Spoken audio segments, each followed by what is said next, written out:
बिस्मिल्लाहिर्रहमानिर्रहीम। अस्सलाम वालेकुम स्टूडेंट्स, आज हम क्वांटम मैकेनिक्स का ही टॉपिक करेंगे, matrix representations of the eigenvalue problem. First of all सबसे पहले मैं जो है आइगन इक्वेशन लिखूंगी, उसी से स्टार्ट लेंगे हम। बेसिकली ये है जी मेरे पास आइगन इक्वेशन। यहाँ पर मुझे करना क्या है, matrix representation of eigenvalue problems जो है उस पर काम करना है, देन उसे सॉल्व करना है। So we want to find the eigenvalue a and the eigenvectors. ये टर्म जो है रिप्रेजेंट कर रही है आइगन वैल्यू आइगन वेक्टर को, और ये ए जो है वो रिप्रेजेंट कर रहा है आइगन वैल्यूज़ को, ठीक है। और होल जो इक्वेशन है वो कहलाती है आइगन इक्वेशन। ए इटसेल्फ एक कॉम्प्लेक्स नंबर है। देन जो है हम मल्टीप्लाई करा देंगे यूनिट ऑपरेटर आई से ऑफ इक्वेशन वन को ऑन बोथ साइड, ठीक है। मतलब किसी भी इक्वेशन किसी भी टर्म के साथ यूनिट के साथ मल्टीप्लाई करा दें। यूनिट क्या होता है, इज इक्वल टू वन, तो वन को किसी भी चीज़ से मल्टीप्लाई कर दें तो वो सेम रहती है, उस पर कोई फ़र्क नहीं पड़ता इक्वेशन पे। तो मैंने दोनों तरफ जो है यूनिट ऑपरेटर आई से जो है मल्टीप्लाई करा दिया। ये देख सकते हैं आप लोग, A operator I ket psi is equal to small a unit operator और कैट साई, ठीक है।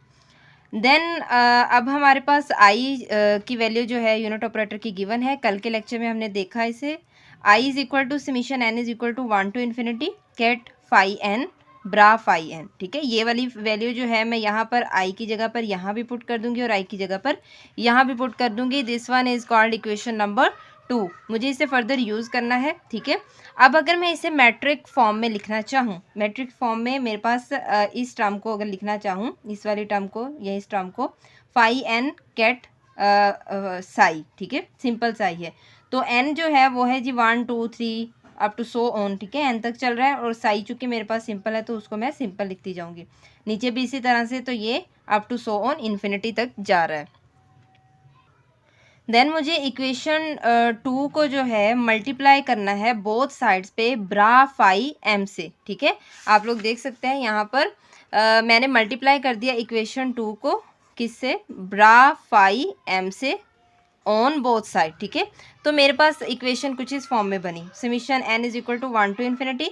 यहाँ से जब मल्टीप्लाई कराऊंगी ब्रा फाई एम से तो ये टर्म इस तरह से बन जाएगी।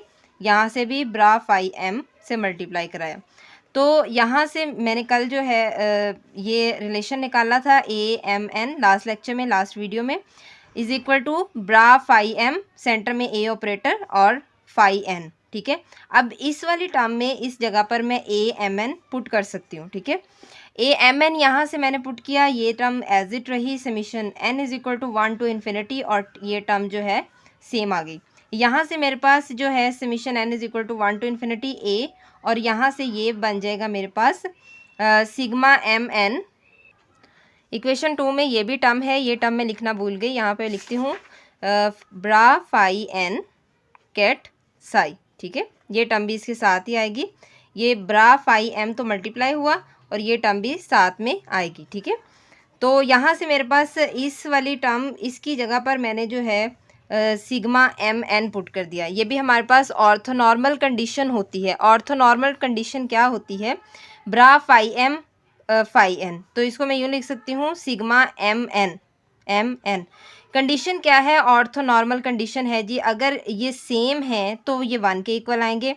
अगर ये सेम नहीं है, यानी इक्वल नहीं है, डज नॉट इक्वल है, तो ये 0 के इक्वल आएंगे, ठीक है। तो मैंने बस यहाँ पर bra phi m ket psi phi n की जगह पर जो है just sigma M n put कर दिया यहाँ पर, ठीक है। आई होप अच्छे से समझ आ रही होगी। देन जो है मैं साथ साथ हिंट दे रही हूँ ताकि ये हाईलाइट करके हिंट दे रही हूँ ताकि समझने में आसानी रहे। देन अब इस इक्वेशन को मज़ीद सिंप्लीफाई कर सकते हैं हम लोग। क्या करेंगे, यहाँ से ये टर्म जो है उठा के मैं लेफ़्ट साइड पे ले आऊँगी तो वो माइनस में हो जाएगी। ये सारी टर्म एज इट रही और ये टर्म उठा के इधर लेकर आई तो माइनस में होगी, इज इक्वल टू 0 के इक्वल आ गया ये। अब यहाँ से मैं summation n is equal to 1 to infinity और ब्रा फाई एन साई को कॉमन ले सकती हूँ दोनों टर्म में से। मैंने इन दोनों को कॉमन ले लिया, अंदर मेरे पास बच गया A M N minus small A sigma M N is equal to 0, ठीक है। यहाँ पर ये जो टर्म है इसका जब मैं डिटर्मिनेंट लूँगी और इक्वल रखूँगी ज़ीरो के, इसको डिटर्मिनेंट को हम जो है इस दोनों फॉर्म में लिख सकते हैं। मैं यूँ भी लिख सकती हूँ, डिटर्मिनेंट लिख के ब्रैकेट में ये टर्म, या फिर डिटर्मिनेंट में लगा के इज़ इक्वल टू ज़ीरो, तो यूँ लिख सकते हैं। तो ये जो टर्म है, जब हम इसका डिटर्मिनेंट लेते हैं, अभी हम इसे सॉल्व करेंगे, एम एन की वैल्यू फाइंड करेंगे, सिग्मा एम एन की वैल्यू फाइंड करेंगे, ए से मल्टीप्लाई कराएंगे, देन माइनस कराएंगे, फिर इसमें हम पुट करेंगे। तो बताना मैं ये चाह रही थी कि ये जो है हमारे पास डिटर्मिनेंट जब इस टर्म का लेते हैं तो वो हमारे पास सेलुलर इक्वेशन या फिर करेक्टरिस्टिक्स इक्वेशंस कहलाती हैं। पेपर में ये इसी नाम से क्वेश्चन आता है कि हम जो है सेलुलर इक्वेशंस को show that the cellular equations या explain that the cellular equations और करेक्टरिस्टिक्स इक्वेशन। अब हम फर्दर इनको सॉल्व करते हैं अलग अलग, देन हम इसमें जो है वैल्यूज़ पुट करेंगे। अब मैं इसको जो है इक्वेशन 3 का नाम दे देती हूँ, इस पूरे को इक्वेशन 3 का नाम दे देती हूँ, कोई भी इन दोनों में से हम यूज़ कर सकते हैं। तो अब हम वैल्यूज़ पुट करके देन इसमें पुट करेंगे। ये इक्वेशन स्टार्स जो है, इसको मैंने इक्वेशन स्टार का नाम दे देते हैं। The equation represents an infinite and homogeneous system of equation, ठीक है, for the coefficients of bra phi and ket psi, since the basis cat phi n is made of an infinite number of base cat, यानी ये बनाती है infinite number ये हमारे पास। तो this system of equations can have non-zero solution only if its determinant vanish।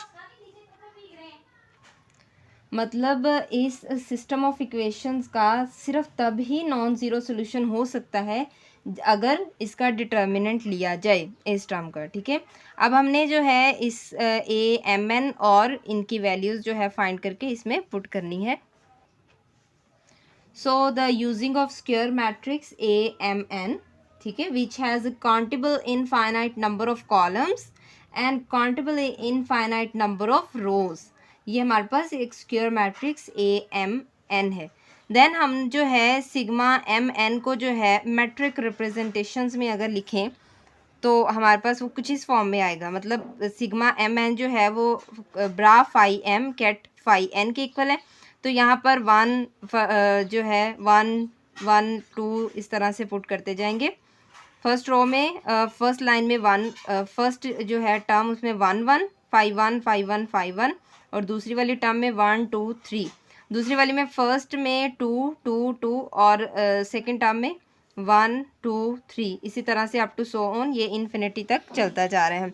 Then हमें पता है सेम वही बात फिर से ऑर्थोनॉर्मल कंडीशन, ऑर्थोनॉर्मल प्रॉपर्टी जो है वो यूज़ करेंगे। जब ये सेम होते हैं तो 1 के इक्वल आता है हमारा आंसर, तो जब ये डिफरेंट होते हैं तो 0 के इक्वल आता है। अभी हमने जो है पीछे इसका भी पढ़ा, यहाँ पर ये देखिए ऑर्थोनॉर्मल कंडीशन, जब ये सेम होंगे तो 1 के इक्वल आंसर, डिफरेंट तो 0 के इक्वल आंसर। तो वही काम हमने यहाँ पर किया, ये सेम था तो 1, डिफरेंट 0, जहाँ जहाँ सेम 1, तो अप टू सो ऑन चलता जा रहा है। अब चूँकि मुझे वो जो इक्वेशन 3 है वो बनानी है, तो यहाँ से मैं जो है मल्टीप्लाई करूँगी इसे ए के साथ, ठीक है। जब मैंने ए के साथ मल्टीप्लाई किया तो मेरे पास कुछ ये फॉर्म बनी, यहाँ से ये मेरे पास आ गया A1 0 0, मतलब जहाँ पर 1 था उसके साथ ए मल्टीप्लाई हुआ तो ए आंसर आया, मैक्सिमम आंसर आया, बाकी सारे 0 हो गए। देन अब ये मेरे पास जो है मुझे ए एम एन की वैल्यू भी मिल गई है और ए सिग्मा एम एन की वैल्यू भी मिल गई है। अब इसे मैं जो है इक्वेशन 3 में यहाँ पर पुट कर सकती हूँ, ठीक है। Now substitute all values in equation 3। Now we get, हमारे पास ये जो है इक्वेशन 3 थी, यहाँ पर एम एन की वैल्यू मैंने पुट की, ये वाली सारी अप टू सो ऑन, ये ए एन 1 तक जा रहा है, एन 2 तक, एन 3 तक, ये वाली टर्म्स जो है वो हमारे पास ए एन एन तक जा रही है, ये भी ए 1 एन तक, ए 2 एन तक, ए 3 एन तक। और ए सिग्मा एम एन की वैल्यू अभी मैंने फाइंड की, वो मेरे पास ये है। ये जो है बाहर वाला डिटर्मिनेंट का साइन है, आप इसको यूँ भी लिख सकते हैं, इस तरह से डिटर्मिनेंट लिख के ब्रैकेट में A M N minus A sigma M N is equal to 0, इस फॉर्म में भी लिख सकते हैं। यहाँ पर डिटर्मिनेंट अगर लगाएंगे तो फिर ब्रैकेट में हम सॉल्व करेंगे, तो वैसे हम ये वाली लाइन जो है वो ये डिटर्मिनेंट को ही शो कर रही है, ठीक है। इज इक्वल टू 0 आ गया, मेरे पास ऊपर जगह नहीं थी, मैंने इसे यहाँ नीचे लिख लिया। तो घबराने की ज़रूरत नहीं है। देन अब इन दोनों को माइनस कर देंगे। अगर मैं यहाँ पर इन दोनों को अगर माइनस करूँगी तो ये देखिए A11 को इससे माइनस किया -A1, और ज़ीरो के साथ जब हम माइनस करेंगे -0 लगाएंगे तो कोई फ़र्क नहीं पड़ेगा, तो इसलिए मैंने लगाया नहीं। इसी तरह से जहाँ जहाँ पर जो है मैक्सिमम आंसर है वहाँ पर वो -A2 आ जाएगा, -A3 up to so on, इस तरह से ये चलता जा रहा है। डिटर्मिनेंट ये पूरी term is equal to 0। Basically this is called the cellular or characteristics equation. ये सॉल्व करके हमारे पास ये रिजल्ट आया। देन एज अ कंक्लूजन हम इसके कुछ इंपॉर्टेंट पॉइंट्स देख लेते हैं। The set of these n eigen values is known as the spectrum of a operator. ठीक है, मतलब जो तमाम ये n आइगन वैल्यूज़ हैं वो हमारे पास स्पेक्ट्रम होता है ए का, means the number of eigen value spectrum of A. If the number of different eigen vectors have the same eigen value, मतलब डिफरेंट आइगन वेक्टर हमारे पास क्या है, कैट्स आई, और आइगन वैल्यू क्या है हमारे पास ए। दिस आइगन वैल्यू, तो आइगन वैल्यू ए हमारे पास क्या कहलाएगी, डीजेनरेट कहलाएगी। ओके, यहाँ से ये डीजेनरेट की प्रॉपर डेफिनेशन भी है, आप लोग याद कर सकते हैं। Okay, the order of degeneracy is determined by the number of linearly independent eigen vector have the same eigen value. इसका मतलब क्या है, इसका मतलब है कि हमारे पास जब सेम आइगन वैल्यू होगी तो वो लीनियरली इंडिपेंडेंट वेक्टर होगा। ठीक है, देन है जी if an eigenvalue has 5 different eigenvectors, अगर हमारे पास आइगन वैल्यू ए जो है वो 5 डिफरेंट आइगन वेक्टर्स के साई ये रखती है, it is called 5 fold degenerate. तो वो 5 फोल्ड डीजेनरेट कहलाती है, मीन्स के 5 डिफरेंट आइगन वेक्टर्स की सेम आइगन वैल्यू को 5 फोल्ड डीजेनरेट कहते हैं। आई होप आपको लेक्चर की अच्छे से समझ आई होगी। ये जो सारे इंपॉर्टेंट पॉइंट्स हैं जो मैंने लास्ट पे यहाँ पर रीड आउट किए, ये एमसीक्यूज़ के लिए बहुत ज़्यादा हेल्पफुल रहेंगे। इस तरह के बहुत सारे एमसीक्यूज़ आते हैं क्वांटम मैकेनिक्स में। आज का लेक्चर बहुत ही इजी था, इंटरेस्टिंग था। आई होप आपको अच्छे से समझ आई होगी। अगर कोई कन्फ्यूजन हो तो आप लोग कमेंट बॉक्स में पूछ सकते हैं। आज के लिए इतना ही। Thank you so much. जज़ाकल्लाह।